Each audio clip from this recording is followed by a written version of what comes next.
hanyuma abandi sinoja mu madetail ntangure kuvuga journalist uyu journalist uriya cyangwa umuntu kanaka ariko je namandiko ndababona ukunyene namandiko ndakorana ibiganiro namwebwe kwanza ari kiganiro nakoze ubwa nyuma cy'abasazi antuka cyaragize trending hariho n'abantu bace bamenye ikirundi kuri icyo gihe cy'abasazi hakaba n'ikiganiro cyo kujya abana twakoranye n'umu journalist araho nacyo ne cyasha habuze gato yakingwegere akaba nuriya twagoganye tujana gushika Uganda kuri concert ya Kampala aravyirabira mu maso Amipro hakaba nuwundi Rafael we twatanguranye kera kuva kuri Salama gushika no munsi tukiri kumwe ni bengi sana kuna ba mupya kuna baza Nova bega nibagiye Nova bica byononeka Brice niragira cyumviro cyaje turiko turavugana gusa kuri telefone ya WhatsApp kwanza bice kuri iyo telefone twace tutangura kuyumvira inzira yo dishikana mu Burundi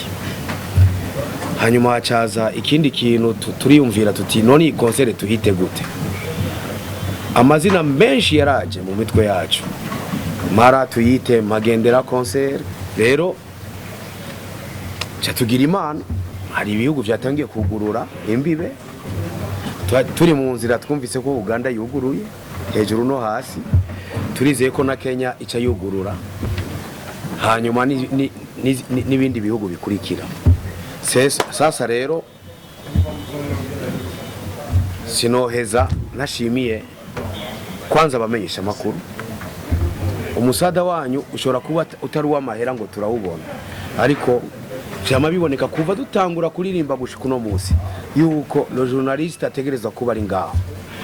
umanimateri wo kuri radio ategereza kuba ari ngaho uwari we wese afise ivyo ashikiriza abanyagihugu bivuye kuri twebwe n'umuntu afise kamera ndamwubaha kuko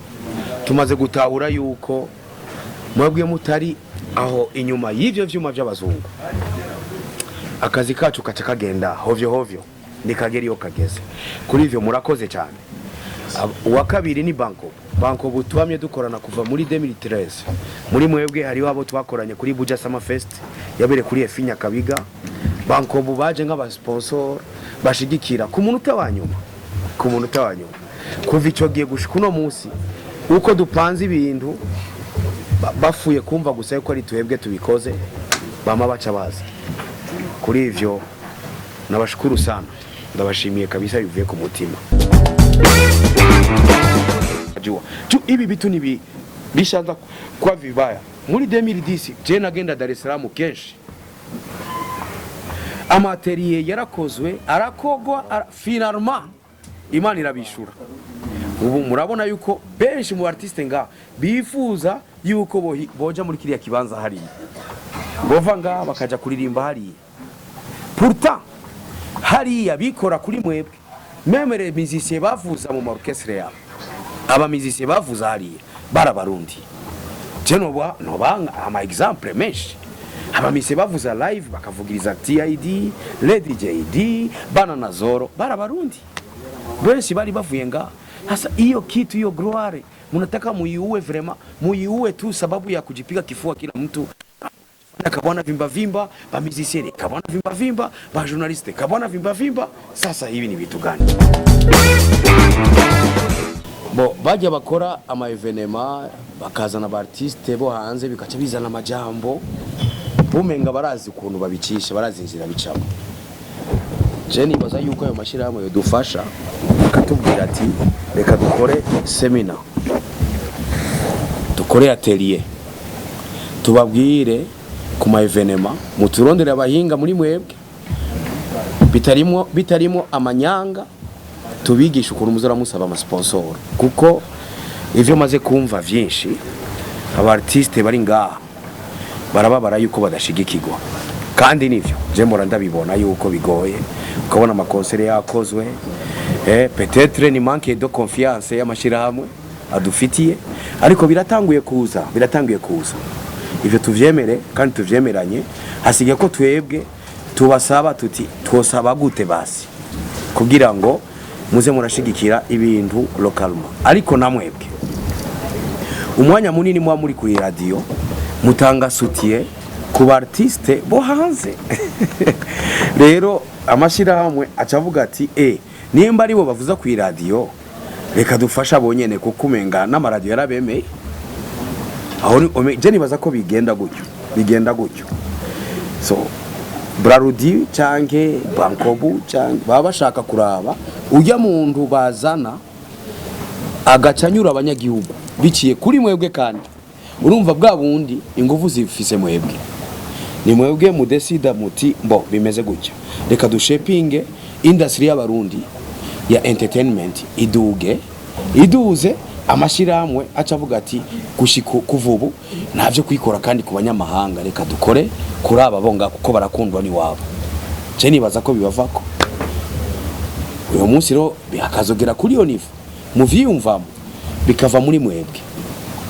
kuko hari abandi uri kure yibabwira bibaza ukumenga uri kuringinga kugira hit bica bihinduka ukumenga uri kuringinga kugira hit siko bitegerezwa kumera ivyo mu Burundi twatangiye kubikunda kera bikinavugana nabi washaka birarishije kuri mono indirimbo za Keza Mutima iyo banosubiye kukubona Yashikirije nziza yacagiye ca Keza Mutima ariko twamye tuzikunda kuko twazita ingora mutima indirimbo z'abarundi z'ingora mutima kubera iki savuzwa na RTNB obligatoirement hari ikiganiro cyitwa agahogo k'abarundi hakaba reka tuje hakujya y'amazi bakakubwira bakaguprepara ati abaraho nabo hakujya y'amazi ariko abiwacu naba rero ico kintu je nibaza ko cohera kuri media yacu kwanza hanyuma amashirahamwe ntashobora bazogira atari ugushigikira ibintu by'iwacu byamaze gufata imitima y'abantu murakoze Kidumu bw'urukundo bakunda ibintu dukora hari abantu ubona ko baza kuvyitabira nibaza rero yuko natuzagira ibishoboka kugira abantu banezerwe hama namwe tubashimira kubona mwaje kugira abantu babone yuko turi prêt ko novuga twiteguye bon nukubwira abantu rero ku mugoroba nukuri baze kuza ari benshi ni igiteramo kidasanzwe muziko ibiteramo si byinshi byabaye uyu mwaka nibaza ko kiri bimwe mu biteramo biriko birategurwa abarundi baheruka kera tubaza kugira ibishoboka rero Imana idufashije abantu bashima ibyo tuza gukora hanyuma ibigarukiye ngaho murazi ko n'itariki zibiri zuba turi mu Kamenge na public yindi nibaza ko muzoba muhari hanyuma ibintu bigende neza dutezanye imbere twese nkuko babivuze turacari batoyi turafise intambwe yo gushikako ndende gose twandanye dukora kandi dufatanya mu mugongo nico gikuru nta sinibaza ko ari ibindi bintu bizoduteza imbere atari gufatana mu nda